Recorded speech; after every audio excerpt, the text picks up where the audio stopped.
Hare Krishna devotees. ఈరోజు మనము సింహాచల నరసింహస్వామి గురించి తెలుసుకుందాము.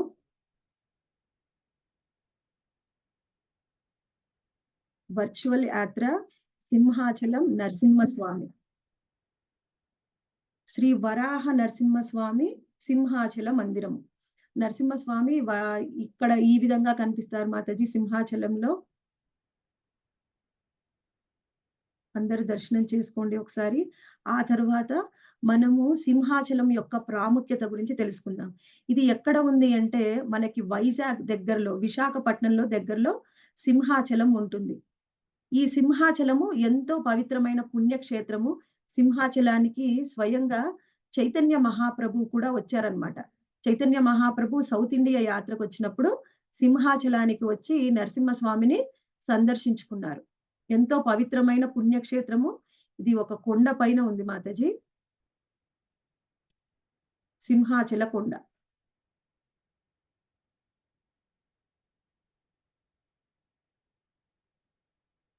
ఇక్కడ చూడండి. అయితే ఏం జరిగింది అంటే ప్రహ్లాద మహారాజు మనందరికీ తెలుసు. ప్రహ్లాద మహారాజు చాలా గొప్ప భక్తుడు. ఆయన తండ్రి గారైన హిరణ్యకశిపుడు ఒక రాక్షసుడు. అయితే ఈయన ప్రహ్లాద మహారాజు స్వయంగా హరిభక్తిలో ఉండడాన్ని హిరణ్యకశిపుడు ఆయన డైజెస్ట్ చేసుకోలేకపోయాడనమాట.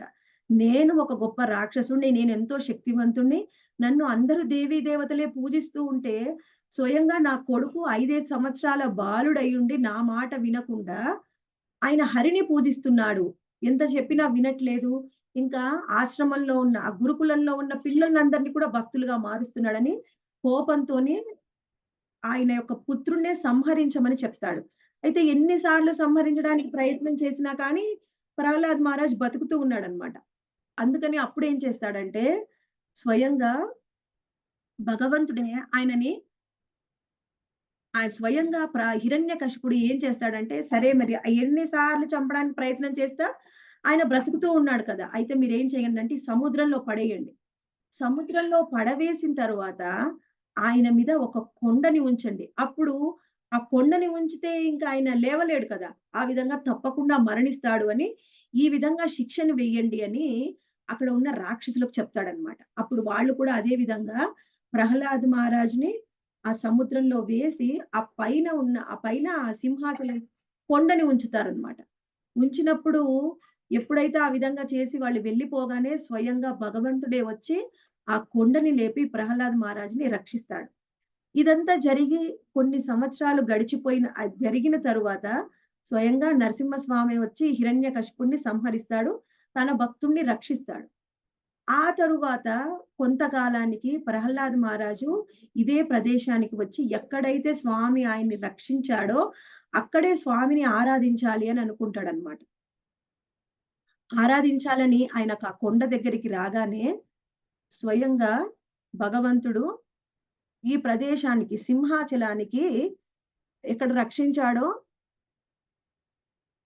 నిన్ను నా తండ్రి గారు ఏ రూపంలో నువ్వొచ్చి మా తండ్రి గారిని సంహరించావో, అదే రూపంలో నిన్ను ఆరాధించాలి అనుకుంటున్నానని భగవంతుడిని ప్రార్థిస్తాడనమాట. ఎప్పుడైతే ఆ విధంగా ప్రార్థించాడో, అంటే ఇక్కడ ఆయన ఏమనుకుంటారంటే, ఒకటే అనుకుంటాడు. మా పెదనాన్నగారు అయినటువంటి హిరణ్యాక్షుడు, మా తండ్రి గారైన హిరణ్యకశిపుడిని నువ్వు ఏ రూపంలో సంహరించావో, నేను ఆ రూపంలో నిన్ను ఆరాధించాలి అని అనుకుంటున్నాను అని భావించగానే, స్వయంగా భగవంతుడు సింహాచలం కొండ మీద స్వయంభువుగా ఆవిర్భవిస్తాడనమాట. అందుకని ఆయన రూపం ఏ విధంగా ఉంటుందంటే, ఇక్కడ చూడండి భగవంతుడి యొక్క రూపము, ఆయన ముఖమేమో వరాహ రూపంలో ఉంటుంది. కానీ కింద మొత్తం కూడా వరాహ రూపం ఉండదనమాట. మొత్తం శరీరం కూడా మనిషి ఆకారంలో ఉంటుంది. అంటే ఏ విధంగా నరసింహస్వామి యొక్క తల మాత్రము మనకి సింహ రూపంలో ఉంటుంది. కానీ మొత్తం శరీరం అంతా మానవ రూపంలో ఉంటుంది. కానీ ఆ మానవ రూపంలో ఉన్నప్పటికీ ఆయన చేతులు మొత్తము కూడా ఒక సింహానికి ఏ విధంగా పంజాలాగా ఉంటాయో, ఆ విధంగా పంజాలలాగా ఉంటాయన్నమాట. అలానే ఇక్కడ వరాహ ఈ సింహాచల నరసింహస్వామి కూడా చేతులు ఒక సింహం చేతుల్లాగా ఉంటాయి పంజా రూపంలో. వెనకాల ఒక సింహంకున్నట్టు తోక కూడా ఉంటుందన్నమాట. ఈ విధంగా మనం అర్థం చేసుకోవచ్చు. ఆయన ఏ విధంగా కోరుకున్నాడో, అదే విధంగా వరాహ రూపము, మరియు నరసింహస్వామి రూపము కలయిక అయినటువంటి రూపంలో ఇక్కడ సింహాచల కొండ మీద ఆవిర్భవిస్తారు. ఆయనే వరాహ నరసింహ స్వామి. ఆ తరువాత మనం చూడవచ్చు మాతాజీ. అయితే ఈ వరాహ నరసింహ స్వామిని ఎంతో కాలము ప్రహ్లాద మహారాజు ఎంతో కాలము పూజించాడన్నమాట. అయితే పూజించిన తరువాత ఆయన ఇక్కడ స్వయంగా ఒక మందిరాన్ని కూడా నిర్మించాడు, పూజించాడు. ఆ తరువాత కాలంలో ఏం జరుగుతుంది అంటే, స్వామి చుట్టూ ఒక పెద్ద పుట్ట అనేది ఏర్పడి, ఆ తరువాత స్వామిని నిర్లక్ష్యం చేయడం అనేది జరుగుతుంది. అది ఎప్పుడు జరుగుతుంది? ప్రహ్లాద్ మహారాజు ఉన్నంత కాలం ఆ నిర్లక్ష్యం ఏం లేదు. ఆయన ఎంతో బాగా ఆరాధించాడు. కానీ ఆ తరువాత కాలంలో నిర్లక్ష్యం చేయడం అనేది జరుగుతుందనమాట. అప్పుడేం జరిగింది అంటే, ఒకరోజు పురూరవుడు అనే మహారాజు మనం చర్చిస్తాం కదా మాతాజీ పురూరవుడు. ఆయన దక్షిణాన కొండల మీదుగా వైమానిక రకంలో ఊర్వశితో పాటు సవారీ చేస్తూ ఉన్నాడు. ఊర్వశితో పాటు ఆయన విహరిస్తూ ఉన్నప్పుడు ఆయన ఇక్కడ చూసాడన్నమాట. పురూరవుడు సింహాచలానికి ఏదో శక్తి ఉంది ఈ సింహాచలం కొండ మీద అని ఆయన ఆకర్షించబడ్డాడు. ఆకర్షించబడ్డప్పుడు స్వయంగా భగవంతుడే పురూరవుడు అనే రాజుకి కలలో కనిపించాడన్నమాట. కలలో కనిపించి నేను స్వయంగా ఈ పర్వతం మీద ఉన్నాడు. అందుకని నన్ను కనుక్కోమని పురూరవుడిని కోరుకున్నాడు. ఆయన చెప్పాడు. నేనెక్కడ ఉన్నానో కనుక్కొని నీ పర్వతం దగ్గరే ఉన్నాను అని చెప్తాడన్నమాట. అప్పుడు అన్ని చోట్ల భగవంతుడు కనిపించినా ఆయనకి కనిపించలేదు. ఆయన వెతకలేకపోతాడు. ఆ తరువాత ఆయనే ఇక్కడేం చెప్తున్నారన్నమాట అప్పుడు భగవంతుడు మరలా అతని కలలో ప్రత్యక్షమయ్యాడు. అతను ఎక్కడ ఉన్నాడో స్పష్టంగా చెప్పాడు. అప్పుడు పురూరవుడనే రాజు ఈ ప్రదేశంలో వరాహ నరసింహ స్వామిని తెలుసుకున్నాడన్నమాట. మళ్ళీ భగవంతుడి యొక్క కృప ద్వారానే తెలుసుకున్నాడు. ఆయన ప్రయత్నం ద్వారా ఆయన తెలుసుకోలేకపోయినా, భగవంతుడి యొక్క కృప వలన ఆయన భగవంతుడు ఉన్న ప్రదేశాన్ని తెలుసుకున్నాడన్నమాట. ఆయన కృప లేకుండా ఆయన్ని పొందడము, ఆయన్ని తెలుసుకోవడము అతి కష్టమైన విషయం. ఆ విధంగా ఎప్పుడైతే తెలుసుకున్నాడో, ఇంకా ఆ పుట్టని అంతా తీసేసాడు. తీసేసి ఆయనకి మళ్ళీ భగవంతుడికి అభిషేకం చేసి, మళ్ళీ పూజలు, అర్చనలు మొదలుపెట్టారు. కానీ అప్పుడు ఆయన ఒక స్వరం విన్నాడన్నమాట. ఆకాశం నుంచి వినపడింది పురూరవుడికి. అందులో ఏం చెప్పాడంటే, "నాకు గంధాన్ని అలదండి. గంధాన్ని పూయమని" చెప్పారన్నమాట. అయితే ఎప్పుడైతే ఆయన అలా చెప్పారో అప్పటినుంచి గంధం పూస్తూ ఉన్నారు స్వామివారికి. చూడండి స్వామివారి ముఖమంతా ఇక్కడ గూడా చూడండి నడుము భాగం వరకు కూడా అంతా గంధంతోనే ఉంటుంది. ఈ చందనం అనేది ఎప్పుడు అలానే దర్శనమిస్తాడు. కేవలం అక్షయ తృతీయ రోజు మాత్రము ఆ గంధం తీసివేస్తారు. అప్పుడు స్వామి యొక్క నిజ రూపాన్ని మనం దర్శనం చేసుకోవచ్చు. అయితే మనలాంటి కొంతమంది క్యూరియాసిటీ ఎక్కువగా ఉంటుంది గదండీ! ఎప్పుడు ఎందుకు గంధమే పెట్టాలి? తీసేస్తే ఏం జరుగుతుంది?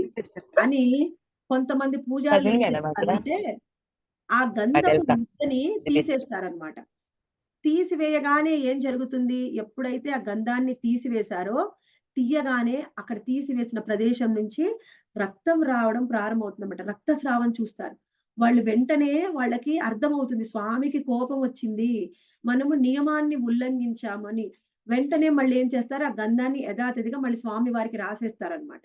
ఆ విధంగా అప్పుడు రక్తస్రావం అనేది జరగడం అనేది ఆగిపోతుంది. మనము స్వామివారు ఒకసారి ఏదన్నా ఇన్‌స్ట్రక్షన్స్ ఇచ్చారనుకోండి, అది యథాతథంగా పాటించాలి. కానీ మన సొంత తెలివితేటలు ఉపయోగిస్తే ఈ విధంగానే జరుగుతుందనమాట. పిల్లలకు ఉండే క్యూరియాసిటీ కాకుండా భగవంతుడి మీద మనకి భక్తి శ్రద్ధలు ఉంటే ఆయన్ని ఆ విధంగానే ఆయన చెప్పినట్టు చేస్తాం. ఇలా మొత్తం కూడా ఎప్పుడు గంధంతోని అలంకరణ చేసి వరాహ నరసింహస్వామి మనకి సింహాచలంలో దర్శనమిస్తూ ఉంటారు. అయితే ఇక్కడ చూడండి మాతాజీ నిజ రూపంలో ఉన్నప్పుడు దర్శనం ఈ విధంగా ఉంటుందన్నమాట. మళ్ళీ మీరెప్పుడైనా అక్షయ తృతీయకి సింహాచలం వెళ్లి ఎంతమంది చూసారో లేదో తెలీదు మాతాజీ.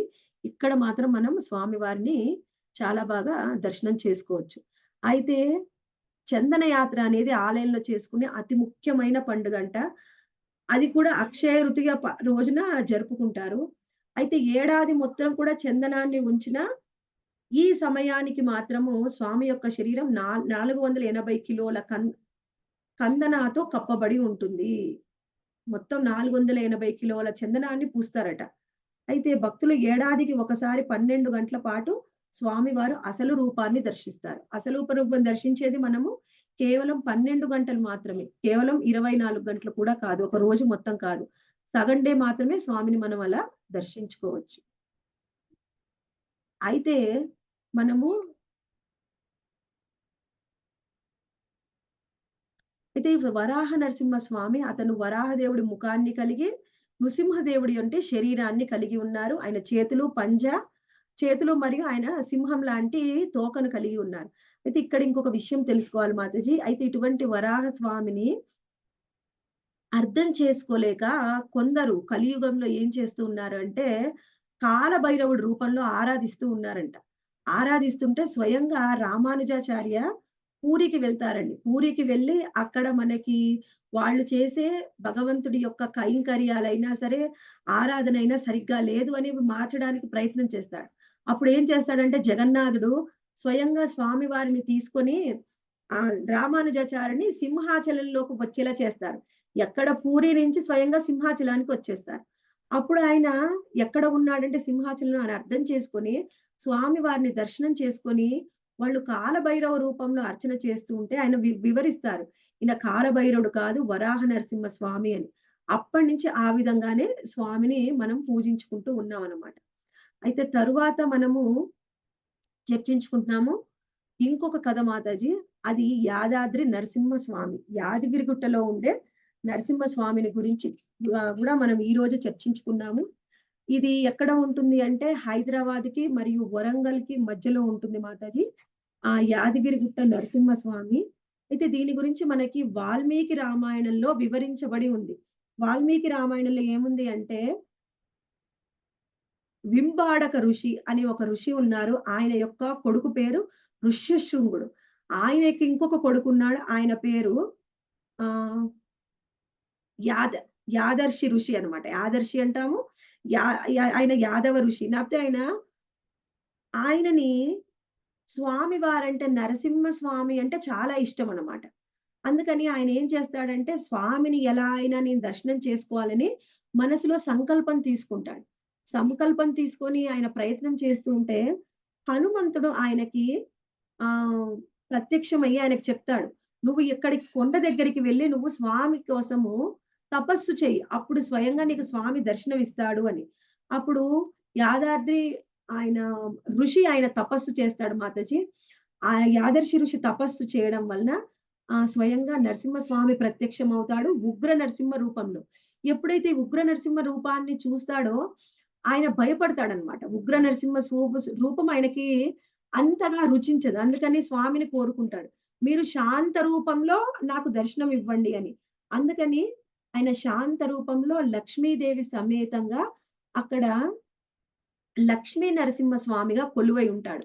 ఆ తరువాత కొన్ని రోజులకి యాదర్శి ఋషికి అనిపిస్తుందనమాట. నేను స్వామి యొక్క ఇంకా అనేక రూపాల్ని నాకు దర్శించాలని ఉంది అని మళ్ళీ వెళ్లి తపస్సు చేస్తాడు. తపస్సు చేస్తే స్వయంగా భగవంతుడు ప్రత్యక్షమయ్యి ఆయన యొక్క 5 రూపాలని చూపిస్తాడనమాట. అందుకనే ఈ క్షేత్రాన్ని పాంచ నరసింహ క్షేత్రం అని కూడా అంటాము. ఆయన స్వామివారి యొక్క 5 రూపాలు ఏమిటి అంటే, ఒకటి జ్వాలా నరసింహ, ఆ తరువాత యోగ నరసింహ, ఆ తరువాత నంద నరసింహ, నాలుగవది గండభేరండ నరసింహ, ఐదవది నారసింహ రూపము. ఈ 5 రూపాల్లో కూడా స్వామివారు ఆ యాదాద్రి గుట్ట మీద మనకి దర్శనమిస్తూ ఉంటారు.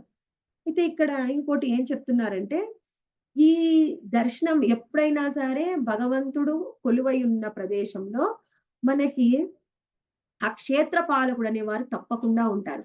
అయితే ఈ ఆదర్శి ఋషి యొక్క కోరిక మేరకు స్వయంగా హనుమంతుడే అక్కడ క్షేత్ర పాలక రూపంలో ఉన్నారు.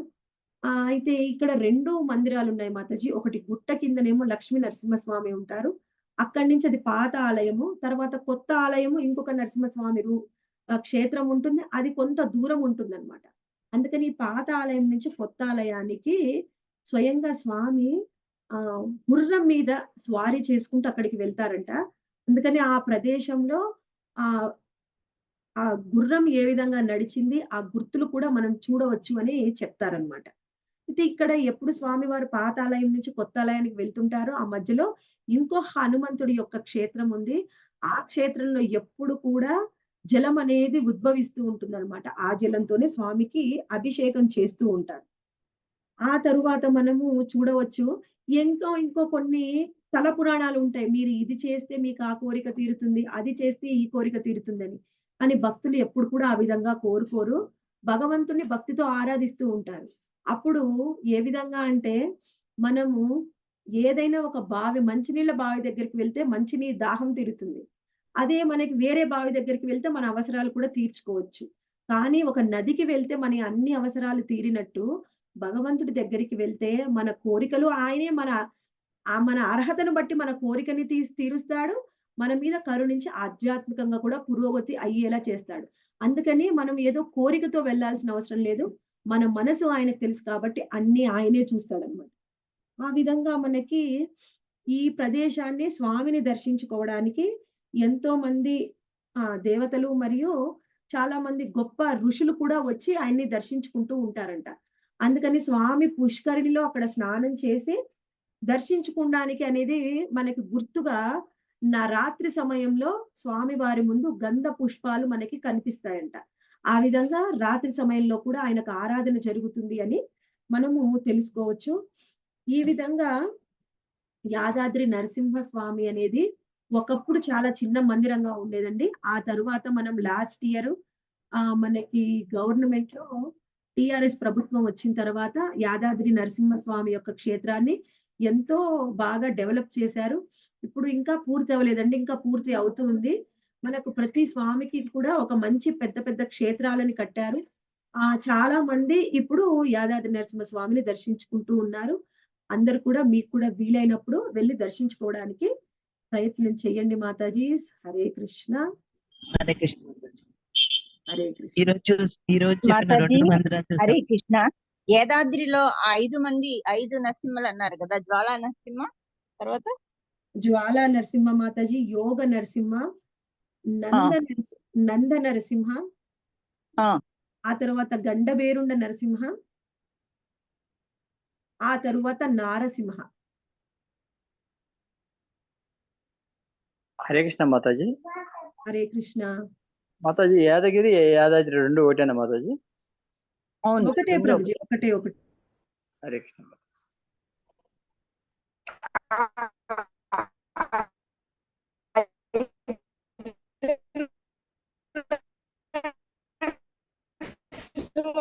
ఎక్కడున్నాయి